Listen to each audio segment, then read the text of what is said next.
Well, good afternoon, everyone. Welcome back to another edition of the Hoover Capital Conversation series. I'm Lanhee Chen, a fellow at the Hoover Institution, and I'm delighted today to be joined by Governor Larry Hogan of the state of Maryland. Before we begin, just a few words for those of you who are unfamiliar with the Hoover Institution. I'll tell you briefly what we're all about. For more than a century, our fellowship and world-renowned library and archives has been collecting knowledge and generating ideas that support the pursuit of freedom and endeavor to improve the human condition. We are one of the nation's leading think tanks, I will say, that focuses on combining this scholarly research with applicable policy information for policymakers like Governor Hogan and others.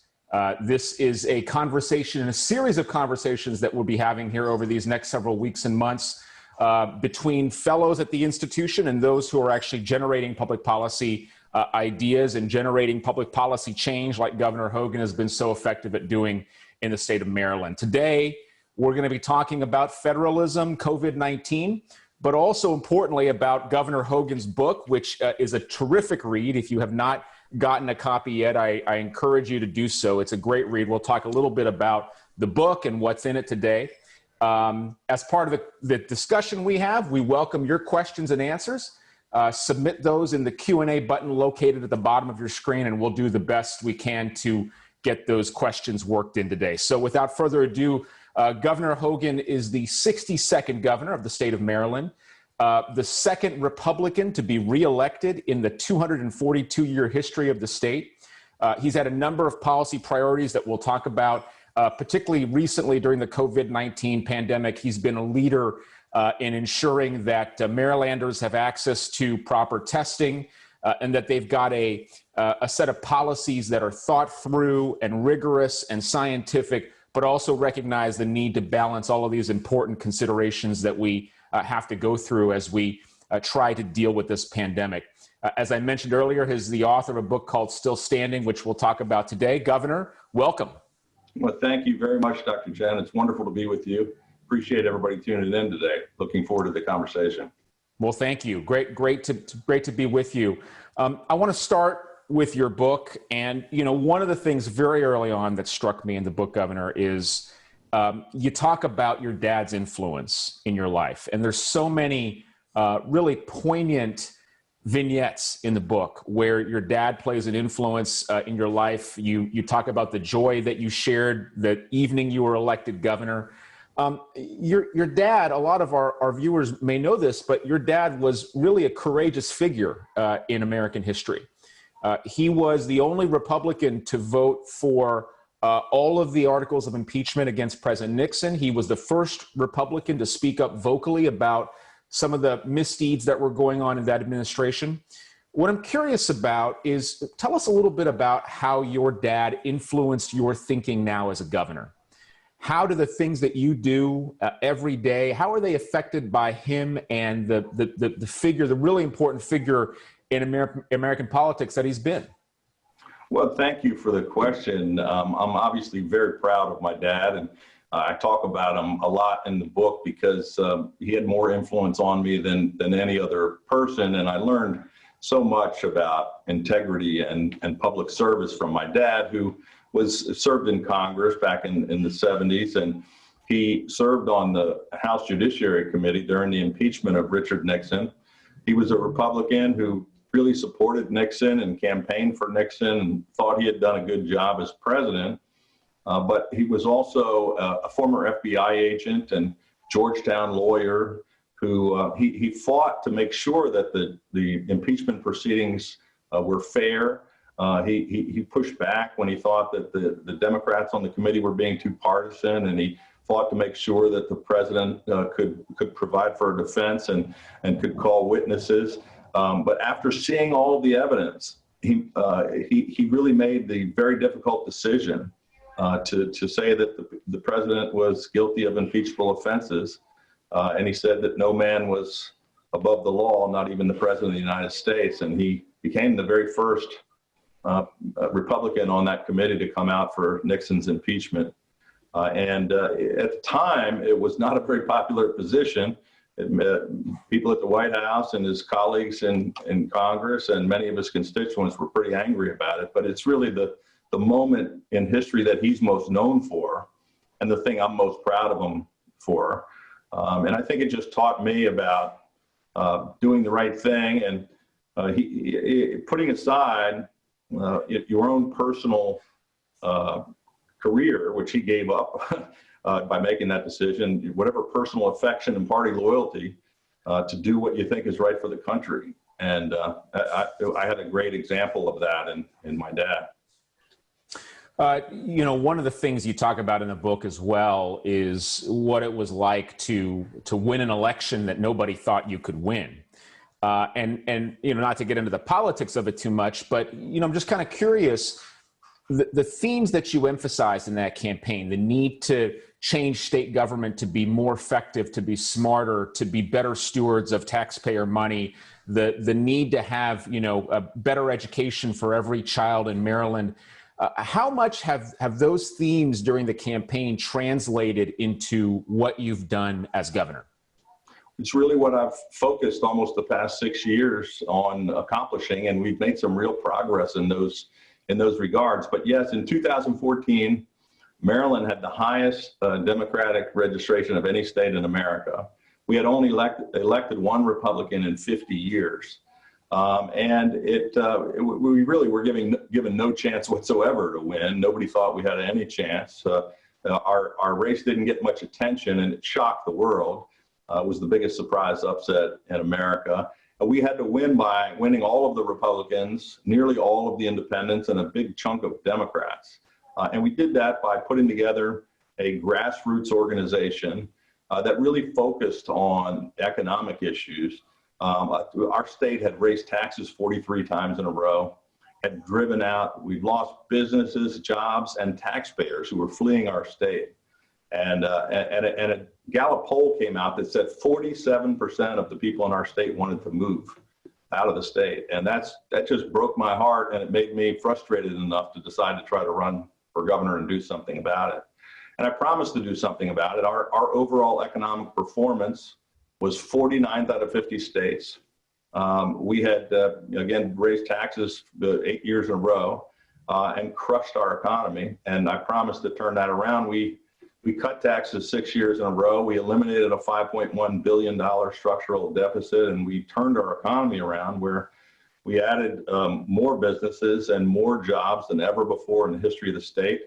Moved from the end of the bottom of the pack to the top 10 and had the biggest economic turnaround in America, enabling us with that growth in our economy to pay for more services like record investments in education, record investments in the environment, Clean Water Acts, and cleaning up the Chesapeake Bay, which is our best and biggest natural resource and really a national treasure, and dramatic improvements in transportation and other things. By cutting taxes, we actually increased revenues, and we had a huge economic turnaround. Now, that's been impacted dramatically over the past few months with the economic fallouts from COVID, but we're in a much better shape than we would have been had we not taken all those actions for the past 5.5 years. Well, I want to return to that COVID conversation as we get on a little bit, but I wanted to hear a little bit more about as a governor, one of the things that I think this COVID pandemic and the crisis has showed us is just the value and importance of strong leadership at the state level. So much of the public health response, for example, the educational response, it's all driven by what happens in state capitals and happens in local counties. And, there's a lot of attention paid to Washington, a lot of attention paid to what's happening there. But, talk a little bit about the role that you see for governors in times of crisis, like the one that we're in particular, and maybe talk a little bit about your work in Maryland generally, but also you've had the opportunity until very recently, as I understand it, to chair the National Governors Association. What's that been like, trying to work with governors that have maybe different political points of view and come from different places? Well, I think the role of governors has always been important.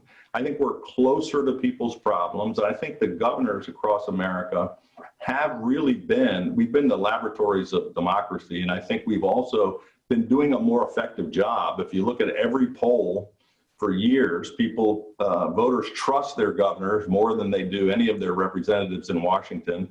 either in the executive branch or in the legislative branch, because they really feel that the governors are competently solving problems and getting things done. But maybe they didn't pay as much attention to those governors out in the states. They weren't getting as much of the media's attention. But in this pandemic, I think people really did see governors stepping up and leading on the front lines of this crisis. And, I happened to be in the position of leadership of the governors at the time. I was honored to have been unanimously elected by my colleagues to serve as the chairman of the National Governors Association. I just finished my term last Wednesday, so I'm now relieved of my duty, and I passed the torch to Governor Cuomo of New York. But I spent the past year leading the nation's governors, and in the biggest crisis, I think, that any of us have ever had to deal with. And I'll tell you, I really have been proud of the great work by the governors across America on both sides of the aisle, the way they've come together and worked to try to tackle these very difficult problems. And of course, we haven't always agreed on all of the solutions, but I think we really did step up in a time when America needed us to. And I think unlike maybe some of our partners in Washington that don't ever seem to find a way to get along or reach compromise, seems to be a lot of divisiveness and dysfunction. The governors really did work together in a bipartisan way throughout the crisis. And I think in a certain way, we set an example for the rest of the nation about the way politics can work and should work. So I think the governors have been leading, and I think people paid attention, and I think they recognize that we have been. Yeah, the conversation I had recently with another governor, he said, look, we don't have a choice but to make it work. It's not like we can pass the buck to someone else. It's not like we can say, it's not my problem today, because there are problems that you have to react to that are really your problems that you've got to deal with. Are you confident going forward? I mean, just given how dysfunctional our politics are in America, that these working relationships between governors can continue? I mean, what allows that to happen? Is it just a sense of like, look, we're in the same boat here, or is there something more than that? Well, I'm hopeful. I do think we're in a better position as governors, and I've been on the executive committee of the NGA for the whole time that I've been governor, and I was very impressed. Even as a freshman, right after I was elected, I went to the seminar for new governors, and I met all of these governors for the first time, both Democrat and Republican, and I noticed right away that there seemed to be pretty good bipartisan cooperation. We're CEOs of our respective states. We don't really put on the red jerseys and blue jerseys and suit up every day to go after one another. It's more like sharing of best practices and a lot of open discussion about how are you dealing with this situation in your state, or how have you handled this problem, or are you seeing these kinds of things? It's different than if you're in a legislative body and you're up against the other team every day on a particular issue. We don't always agree on everything, but we do share and cooperate quite a bit. And I think we really came together out of need during this crisis. But I'm hopeful that the governors will continue to work together in the future. And I think the role of the states may have changed. There's a role for the federal government and a role for the states. I think the states have certainly stepped up in the kinds of things that they've taken on that they never had to do before. And people have seen them as handling those responsibilities really well. And hopefully the governors will continue to work together in a more bipartisan way. And hopefully maybe we'll even be able to convince some of our colleagues and partners in Washington on both sides of the aisle to try to do a little bit more of that as well. With respect to kind of COVID-19 and what you've done to respond to the pandemic, I want to go through a series of different issues that you've had to deal with. So the first one, I think, is a tremendous one, which is balancing the needs of the economy in Maryland against the needs to have a robust public health response to the pandemic. how much do you think your own background as a businessman, someone who was successful in building and growing businesses, how's that affected your view of what the right balance is in terms of getting the economy reopened and restarted? Well, I think it definitely had an influence on me. I mentioned earlier, I'm a lifelong small business owner who never held elective office before. And I ran for governor simply because I was frustrated with the direction that our state was heading economically, that, the massive tax hikes were crushing our small businesses and killing jobs and making people want to flee the state. And so that was what my whole mission in life was, to try to fix that.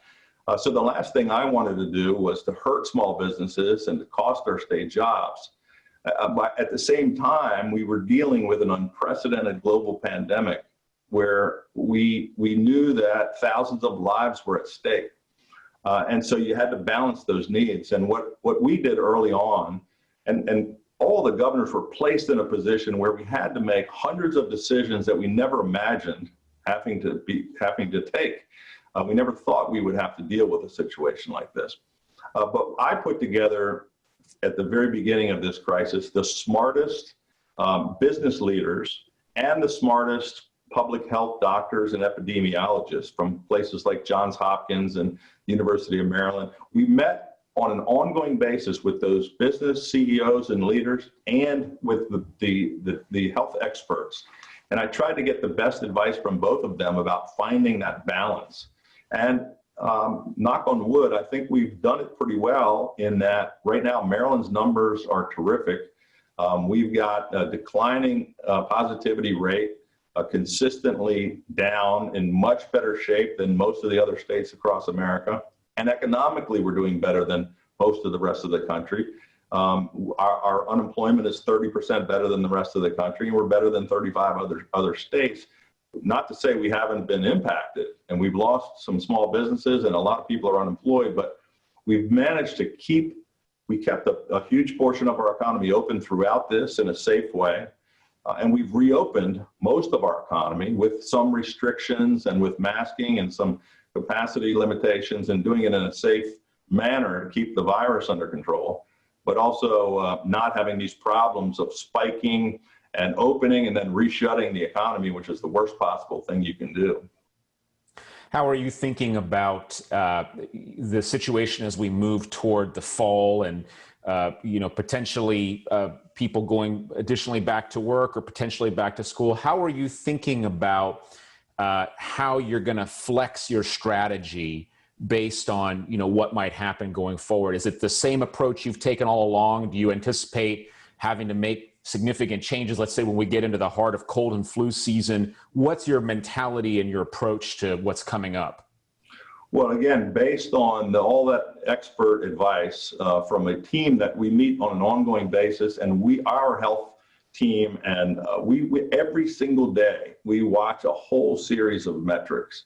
We meet every morning, and we take actions based on exactly what's happening, but we do remain very concerned about what's happening in other states. We are trying to remain vigilant, and we're able to move on a moment's notice to either take actions to be more aggressive or to open up more things if we're able to.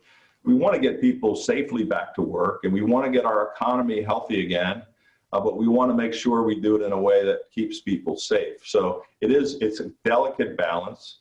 We are concerned about the fall flu season and about potential spikes, and we want to avoid the problems that we're seeing in other states. So we're watching it very carefully, but so far we've been able to get it right. And all of our numbers, our hospitalizations are down, our deaths are down, our ICU beds are down, and in every single county in the state, we have record lows in positivity.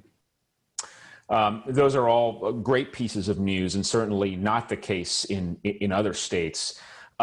We have a question from Chantel about education and COVID-19, and wanted to kind of know how your view of what has to happen this fall with the educational system has informed your thinking about this really critical question around school reopening. And in particular, there was some back and forth you had with some action that Montgomery County took in your state. Maybe talk a little bit about how you are approaching the question of school reopening.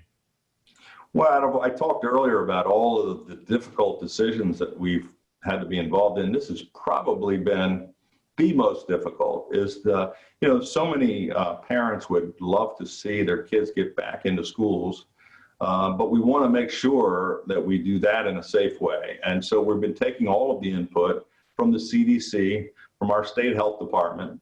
In our state, our State Board of Education is an autonomous body, and the superintendent of state schools put together a very detailed plan almost 2 months ago, which set some guidelines following CDC and our health department guidelines and the detailed plan we put forward for our coronavirus recovery. But they also gave the flexibility to the local duly elected school boards to make independent decisions on their own counties on the reopenings. And so we're there now. Actually, tomorrow, those final plans are due from all of the counties. The State Board of Education will then review all of those and put out a final report the following week. Some of our larger school systems are going with almost complete virtual learning at the beginning of the semester. Some others are smaller ones in the more rural areas where they have very low infection problems and don't have the same crowding issues, are working towards more getting some kids back in the classrooms with a little bit of a hybrid situation, and they're working towards getting more kids back in the classroom as they can in a matter of weeks down the road. But we gave the flexibility to the local school boards who have that authority. Situation in Montgomery County was that the Montgomery County Board of Education, which is elected by the voters, made a decision to close their schools, which they have the right to do, to not open them yet. But a bureaucrat that worked for the county health department ordered all the archdiocese and all of the private schools to be closed as well. And that person did not have the authority to do that. We thought that the private schools should have the same, our state plan actually gave them the same flexibility that the school board did to make that decision for themselves. They had plans that met all of the state guidelines, that met CDC and state health department guidelines. And this person was just wrong in taking the action, didn't have the authority to take the action. So that's why it was different. We just wanted all the schools to be treated the same way under the plan. The person then realized they made a mistake and backed down and rescinded the order, which was in error. Do you have a view on what should be happening with sports in the state of Maryland in terms of whether it's youth athletics, or you got a couple of professional teams there, professional football team, professional baseball team? Do you have a view on what ought to be happening with sports, college sports as well, as we move toward the fall? Well, there's other people are trying to make those decisions, and they're all getting the best advice and input from the medical professionals as well. But it's a difficult choice. I know that the professional football team in Washington put out a report today that they're going to try to open without fans, and that was they just announced that this afternoon. I think the Baltimore Ravens may be trying to put together a plan sometime this week. I know they're all working in conjunction with the NFL and the Players Union. Many of the colleges we're working toward, and the University of Maryland and some of our other universities, were working toward trying to get some games played, but the Big Ten made a decision to cancel all fall sports just a few days ago. So we won't be having football or any of our other sports at the state university. And with the opening, some of the schools not opening, it's also impacting nearly all of the high school athletics, because even the schools that are opening aren't able to play the ones who aren't opening. It's really kind of a mess. Some of the youth athletics programs are opening in a safe way, and they're taking all kinds of precautions. But it's really individuals trying to make those decisions in a way that keeps all of all of the students and the athletes and all the staff and everybody as safe as possible. But I'd love to see some sports if we can do it in a safe way. Well, one of the things I think that helps enable safe reopenings, whether the economy or schools, is access to adequate testing. Testing for COVID-19. This is something that you made a lot of news on earlier in the pandemic. You write about it in your book, your decision to go out there and be proactive and procure testing from Korea. Maybe talk a little bit about what influenced your decision to do that, and how was it trying to explain to other governors and to folks in Washington what you'd done? Well, first of all, just this last week, we have another major announcement on testing, in that together with the Rockefeller Foundation, I put together 10 other governors, or 10 total governors, 10 states, to put together a deal with a couple of different companies here in the United States to do 5 million rapid tests, the latest version of antigen rapid testing, which is these 15-minute to 20-minute tests that are really going to make a huge difference as we try to get things reopened. So that's the latest iteration of states taking action, us taking a lead on testing and getting some of our colleagues. Half of them are Democratic governors, half are Republican governors. So it goes back to our earlier discussion about working together in a bipartisan way. But earlier in the pandemic, really around, when you go back to the early part of this, in March, when the president said, states were on their own for testing, and we had only done in March about 2,000 tests in the entire country. There weren't any real tests available in the United States. We were getting kind of desperate because we knew this was the key. And so we were searching everywhere. And my wife is from South Korea. We have a good relationship with President Moon and with the ambassador from South Korea. So we started about a 22-day negotiation with a company in South Korea, ended up acquiring 500,000 test kits from a South Korean company that we flew into BWI. At the time, it was more than 4 out of the top 5 states in America combined, and it was quite an accomplishment. It became the key to our long-term testing strategy. We've now done about 1.5 million tests in our state, and it's really helped us to get this virus under control. Those tests are kind of the workhorse. That we built a lab at the University of Maryland ourselves.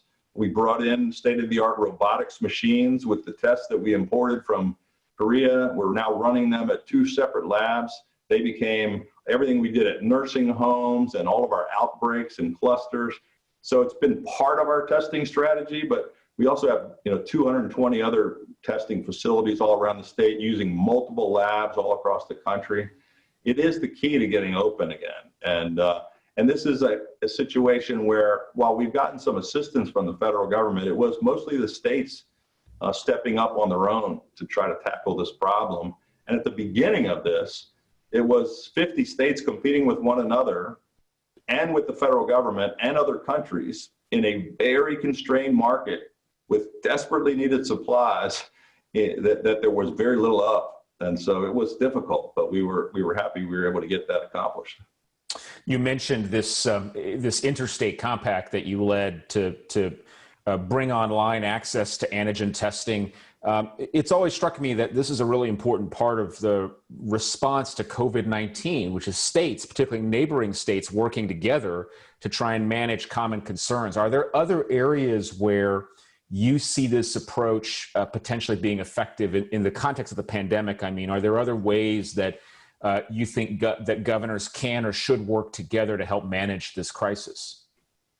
I think we can. I mean, obviously, testing was the most important issue. And I argued, while I'm a big states' rights guy, and we're talking about federalism today, I argued that early on, I thought that there should have been, this is one thing that the federal government, with all of its powers, could have really done a better job early on about putting together a national testing strategy. But out of necessity, we had to do it on our own.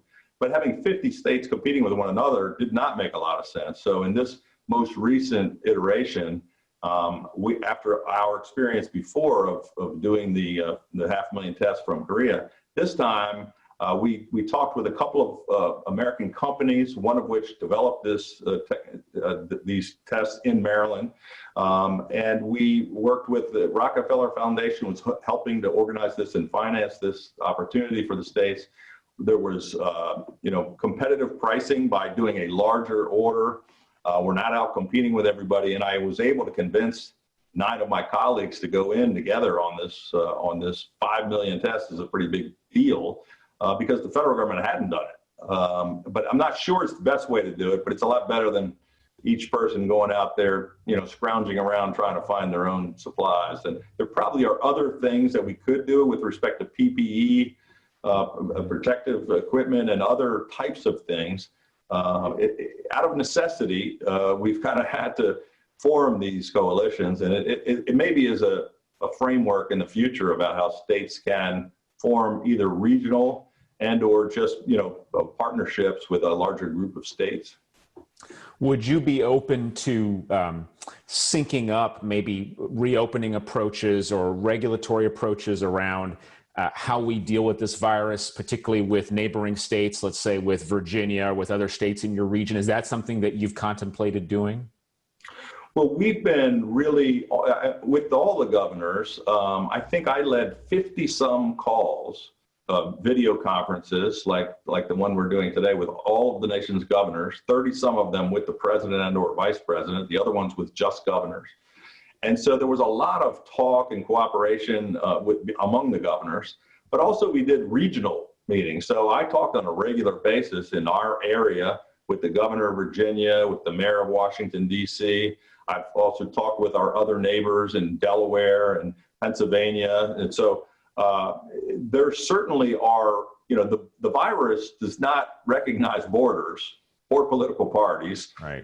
And so working in a particular area, I know in the New England area and in New York, some of those governors banded together. There were some Western states that kind of got together. It certainly makes sense. Each state is different, and the decision-making in those states varies. But for example, in the Washington region, we're very connected by the metro system, our transit system. People are going to work from Maryland into DC, from Virginia. There's a lot of transportation back and forth, working in one place, living in the other. And for us not to be talking about shared issues of hospitals and transportation and what's going on with the virus, and for us to be taking completely independent action didn't really make a lot of sense. So while we're not 100% in sync, we certainly have cooperated and coordinated and communicated on a regular basis about the actions that we were taking, and we tried to stay at least somewhat in step with what our neighbors were doing. Governor, one of the things I've observed with other states, and this is maybe just the challenge that we have because of the politicized environment that we're in, but you oftentimes see representatives of the business community at loggerheads with public health professionals, right? It seems like they're arguing different things when in fact maybe they're not. Maybe they're actually saying a lot more in common than we think. So George has got a question about the process in Maryland and how you have found those interactions between the business community. You mentioned earlier the committee you put together. You've got business folks, you've got public health professionals. How have they worked together? Do you feel that they've tried to accommodate the interests of the other side? And what role have you played in trying to broker those conversations? Well, George has an excellent question. And, so you would be surprised at how much agreement that there was between these two groups. Now, certainly sometimes the public health officials were not so much concerned about the economy, and so they might take a more aggressive stance to say, we should close all of these things or take all these very aggressive actions because it will stop the virus. And the business folks might say, yes, but you're going to kill all the businesses and the jobs. And they might be pushing a little more aggressively to say, don't put these restrictions. But amazingly, there was an awful lot of agreement where we put together, I think, 13 different industry sectors who met on an ongoing basis, and they proposed plans for their safe and effective reopening and came to us with their own ideas about we could do this more safely. And our overall business group came to me and said, we want to keep our economy open.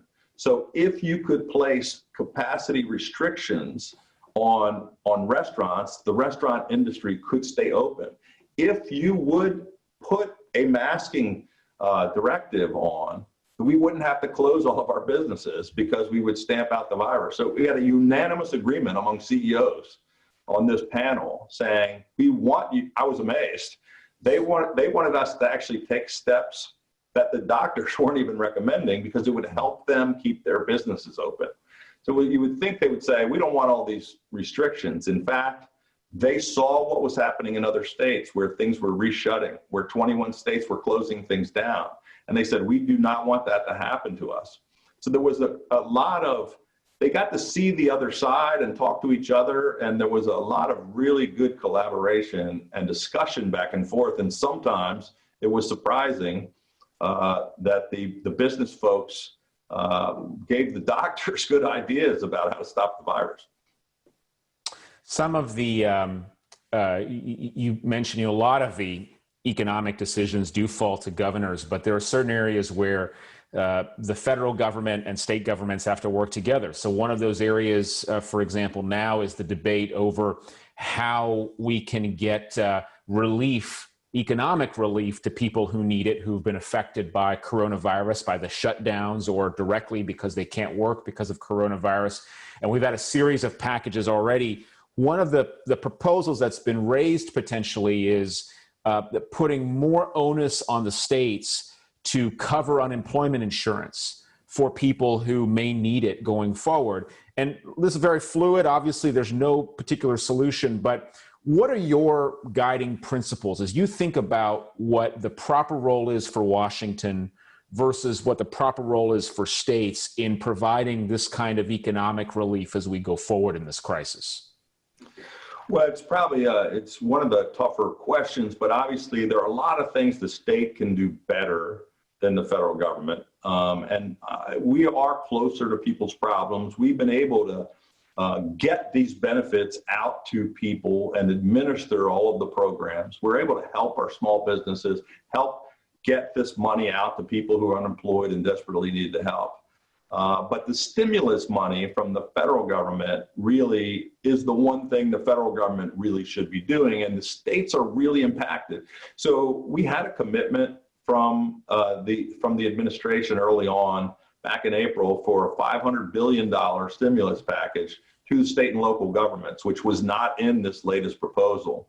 So the states are taking quite a hit already. And now the most recent iteration is the states also have to pick up the tab for a portion of the unemployment benefits.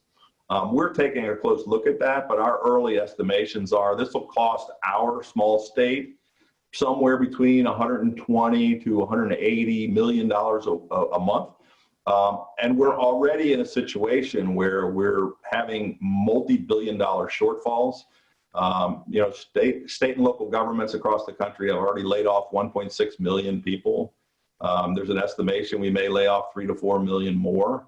The states are in the same situation that many businesses are. Our revenues are down somewhere in the 20 to 30% range, depending on the states, because of tax revenues decreases. And so we're all making very difficult choices. Less assistance from the federal government, less help for our unemployed at a time. It's not going to help us help us with the economic recovery if, number one, the states are putting more people on the unemployment lines, and two, the people that we're trying to provide these benefits to, the people that are providing those benefits and helping those people are, we don't have the money to pay them. So we're going to try to figure it out. We appreciate some of the assistance and help from the CARES Act that we've gotten from Washington. But this is one, there wasn't a lot of discussion, no discussion about this before it was announced. And so far, I haven't talked to too many of my colleagues who have it figured out. I don't know that there's maybe one governor has said, yes, that they are able to implement this program, and the other ones are kind of scratching their head at this point. Well, one of the areas that the pandemic has certainly affected is the healthcare system. Maryland is obviously blessed to have a number of really high-end, high-performing healthcare institutions, academic and otherwise. Has this pandemic affected or changed the way you think about the healthcare system in Maryland, but also in the U.S.? Do you have thoughts on, what maybe some changes are that need to happen in the healthcare system to address not just some things like a pandemic, but also just some of the underlying issues in the healthcare system the pandemic exposed?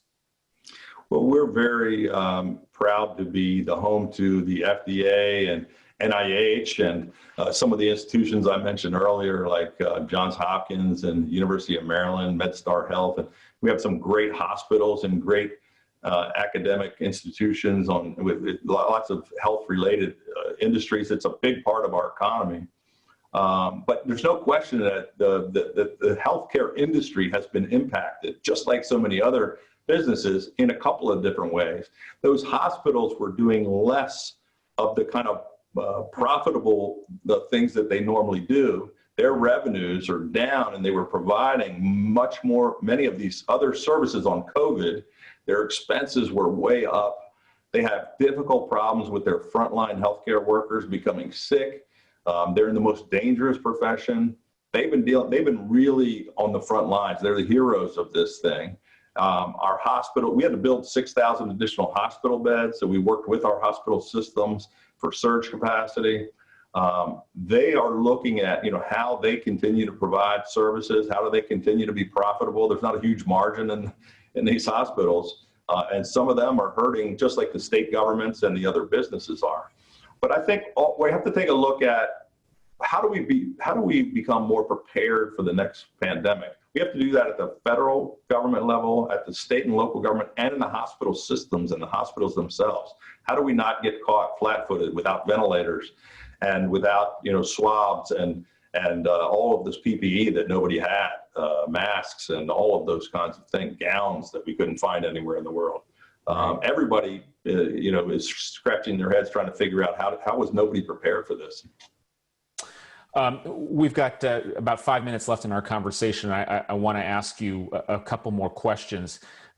Looking ahead with this pandemic, and I know there's a lot of things that one could be worried about or one could be anxious about, but what keeps you up at night as you think ahead about this pandemic and the course it's run and the impact it's going to have? What are some issues that you're already thinking ahead on when it comes to reacting to what might happen as we go forward? Well, a lot's been keeping me up from the beginning of this thing for 5 or 6 months, and it's still the same two things.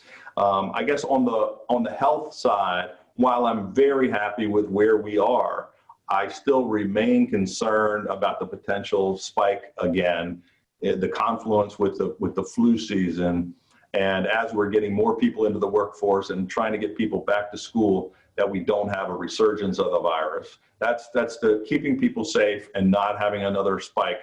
That's the one. And the other one is just how do we get our economy back on track? How do we get people back to work? How do we help those struggling small businesses and some of our companies that are really in trouble? How do we get our economy back to where it was? Because we had a booming economy that we had spent 5.5 years turning around, and almost all of those gains disappeared in 5 months. And I want to make sure that we can get things back on track, and that's going to continue to keep me awake at night. I want to close with a question that asks you to reflect a little bit on the time you've been governor. You mentioned earlier that states are the laboratories of innovation and laboratories of democracy. Can you tell us about one really innovative change in what you've done as governor that you're proud of, and maybe one thing that got away? Douglas, one of our watchers, is kind of curious. One thing that you're really happy about, and one thing you think back, you think, gosh, I wish we'd gotten that done, but didn't. Well, I'm really happy that even though I'm a Republican in an overwhelmingly Democratic state with a legislature that's 70% Democrat, that we found bipartisan, solutions to a bunch of problems. And it's hard to pick one that we had success on. But I would say on the Justice Reinvestment Act that we passed here was one of the most innovative in America, where we lowered our prison population more than 49 other states. We saved a heck of a lot of money that we then reinvested in things on addiction programs, drug treatment, mental health, diversion programs. We've made a real difference on that issue.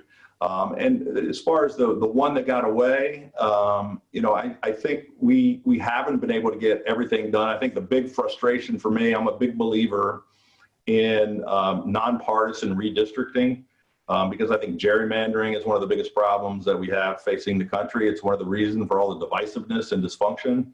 And I've put a nonpartisan redistricting bill in for the past 5 years. It doesn't get passed through our 70% legislature, and I don't have the ability in Maryland to put that on the ballot. But I think it's a critically important thing that we're going to keep fighting for, because I think it's really important to our democracy.